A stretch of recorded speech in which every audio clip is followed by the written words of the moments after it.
नमस्कार दोस्तों। आज मैं आपके लिए लाया हूं फिल्म कांतारा 2 का एक विस्तृत और भावनात्मक विश्लेषण। कांतारा 2 हमें फिर से उसी जंगल, उसी लोक संस्कृति और उसी आध्यात्मिक संसार में ले जाता है जहां परंपरा, विश्वास और संघर्ष की कहानियां आत्मा को झकझोर देती हैं। ये कहानी पहले भाग की घटनाओं के लगभग 10 वर्ष बाद शुरू होती है। गांव मुन्नियाल अब पहले की तुलना में शांत है, लेकिन जंगल की आत्मा अभी भी जागृत है। जंगल और इंसान के बीच संतुलन अब भी खतरे में है और उसी खतरे को दर्शाती है ये कहानी। इस बार संघर्ष केवल संसाधनों का नहीं, बल्कि आस्था और अस्तित्व का है। फिल्म का नायक बस्तर अब गांव में एक महत्वपूर्ण और जिम्मेदार पद पर है, लेकिन वह अब भी जंगल और देवता की शक्ति से डरता है और उसका सम्मान करता है।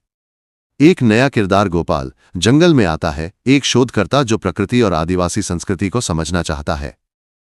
लेकिन वो धीरे धीरे आध्यात्मिक संकट में फंसता है। उसे लगता है कि जंगल केवल पेड़ और जानवरों का स्थान नहीं, बल्कि एक जीवित आत्मा है।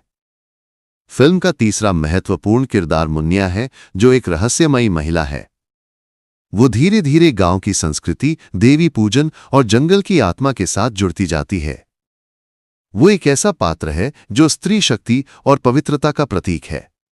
फिल्म में एक गिरोह है जो जंगल की संपदा लूटना चाहता है। वे लकड़ी, जड़ी बूटियां और वो सब कुछ हड़पना चाहते हैं जिसे आदिवासी लोग पवित्र मानते हैं। इस गिरोह का नेतृत्व करता है एक बेरहम डाकू जो आधुनिक दुनिया से आता है, लेकिन विश्वास, पवित्रता और परंपरा की कीमत नहीं जानता। जैसे जैसे कहानी आगे बढ़ती है, बस्तर, गोपाल और मुन्निया की राहें आपस में जुड़ती हैं। गोपाल को जंगल की शक्तियों के दर्शन होते हैं।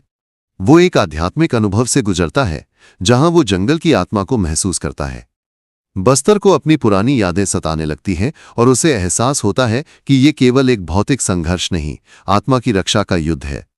फिल्म में एक दृश्य है जहां मुन्निया देवी का अवतार लेती है। गिरोह के लोग उस शक्ति से डरते हैं और जंगल की आत्मा खुद उनके खिलाफ खड़ी हो जाती है। फिल्म की सिनेमैटोग्राफी कमाल की है। हर फ्रेम में जंगल जीवित लगता है। पेड़ हिलते हैं, पत्तियां फुसफुसाती हैं और नदी बहती नहीं, गुनगुनाती है। Camera movement, drone shots, closeup minus हर एक एंगल से फिल्म दृश्यात्मक रूप से समृद्ध है। अभिनय की बात करें तो बस्तर के किरदार में गहराई है। उसका आंतरिक द्वंद्व, डर और जिम्मेदारी, सब कुछ पर्दे पर बखूबी दिखता है। गोपाल का किरदार नया है, लेकिन उसकी जिज्ञासा, भ्रम और फिर आत्मज्ञान का सफर दर्शक को बांधे रखता है। मुन्निया के किरदार में नारी शक्ति की एक शालीन और दिव्य उपस्थिति दिखती है, जो फिल्म के अंत तक एक सशक्त रूप लेती है। फिल्म का संगीत लोक परंपरा पर आधारित है। ढोल, नगाड़े और परंपरागत साज माइनस ये सब फिल्म को एक अलग आयाम देते हैं। जंगल की आवाजें जैसे पक्षियों का चहचहाना, हवा की सरसराहट, देव नृत्य की ध्वनि, सब मिलकर एक ऐसा अनुभव देते हैं मानो दर्शक स्वयं जंगल में खड़ा हो। वीएफएक्स और सीजीआई का उपयोग सटीक और प्रभावशाली है। देवी के अवतार, शक्ति की लहरें और आत्मा के प्रभाव, ये सब दृश्यों को रहस्यमय बनाते हैं, लेकिन कहीं भी नकली नहीं लगते। फिल्म का सबसे शक्तिशाली भाग उसका संदेश है। ये सिर्फ एक कहानी नहीं, बल्कि एक चेतावनी है कि प्रकृति केवल उपभोग की वस्तु नहीं, बल्कि पूजनीय है।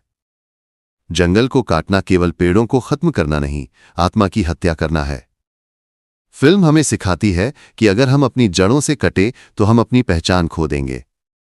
पूरी फिल्म में एक संतुलन है, आध्यात्मिकता और यथार्थ का, परंपरा और आधुनिकता का, भाव और बुद्धि का। कांतारा 2 एक अनुभव है, न कि केवल फिल्म। ये हमें नायक की यात्रा के साथ साथ अपने भीतर की यात्रा पर भी ले जाती है। हम सोचते हैं, डरते हैं, महसूस करते हैं और अंत में सुकून पाते हैं। फिल्म के अंत में मुन्निया जब देवी रूप में शक्ति प्रकट करती है, जंगल की आत्मा से जुड़ती है और डाकुओं का नाश करती है, वो दृश्य फिल्म का चरम है। उस क्षण स्क्रीन पर प्रकाश, रंग, ध्वनि, सब कुछ मिलकर एक दिव्य अनुभव रचते हैं। फिल्म के संवाद सरल हैं, लेकिन गूढ़ अर्थों से भरे हैं। जैसे एक डायलॉग है, माइनस जंगल को मत देखो, सुनो। वो बोलता है, ये संवाद हमें सोचने पर मजबूर करते हैं कि प्रकृति भी बात करती है, बस हमें सुनने की आदत नहीं रही। फिल्म का तकनीकी पक्ष भी मजबूत है, माइनस एडिटिंग चुस्त है, साउंड डिजाइन प्रभावशाली है और हर एक दृश्य सावधानी से रचा गया है। फिल्म में कुछ हिस्से थोड़े धीमे जरूर हैं, लेकिन ये धीमापन भी कहानी का हिस्सा है, उसकी आत्मा का हिस्सा है। पूरी फिल्म एक लोक कथा जैसी लगती है, जिसमें देवी, जंगल, रक्षक और राक्षस सभी होते हैं, लेकिन साथ ही ये यथार्थ भी है, माइनस आदिवासी संघर्ष, पर्यावरणीय संकट और आध्यात्मिक खोखलापन। फिल्म में कोई व्यर्थ दृश्य नहीं है।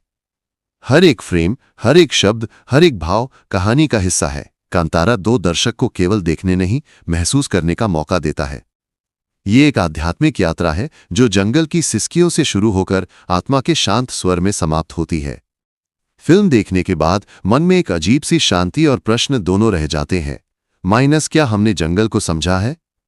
क्या हमने देवताओं की बात सुनी है? और सबसे जरूरी माइनस, क्या हमने अपने भीतर की आवाज को सुना है? इस फिल्म को देखकर ऐसा लगता है जैसे किसी प्राचीन मंदिर में ध्यान लगाकर बैठे हों, जहां हवा में मंत्रों की गूंज हो और मन में कोई पुरानी कथा चल रही हो। ये फिल्म हमारी लोक संस्कृति, हमारी परंपरा और हमारी आत्मा से एक सेतु बनाती है। एक ऐसा सेतु जो हमें याद दिलाता है कि हम केवल उपभोक्ता नहीं, संरक्षक भी हैं। जंगल को बचाना केवल पेड़ बचाना नहीं, बल्कि उस चेतना को बचाना है जो हमारे पूर्वजों ने हमें सौंपी है।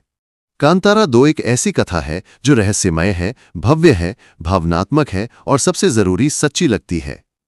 ये फिल्म ये नहीं कहती कि देवता दिखते हैं या नहीं, बल्कि ये पूछती है, माइनस, क्या तुमने कभी जंगल की सांसों को सुना है? क्या तुमने कभी रात के सन्नाटे में देवता की पुकार को महसूस किया है? फिल्म का समापन दृश्य, जहां नदी के किनारे समाधि, शांति और प्रकाश का मिलन होता है, माइनस वह दृश्य किसी भी फिल्म प्रेमी को भीतर से छू जाएगा।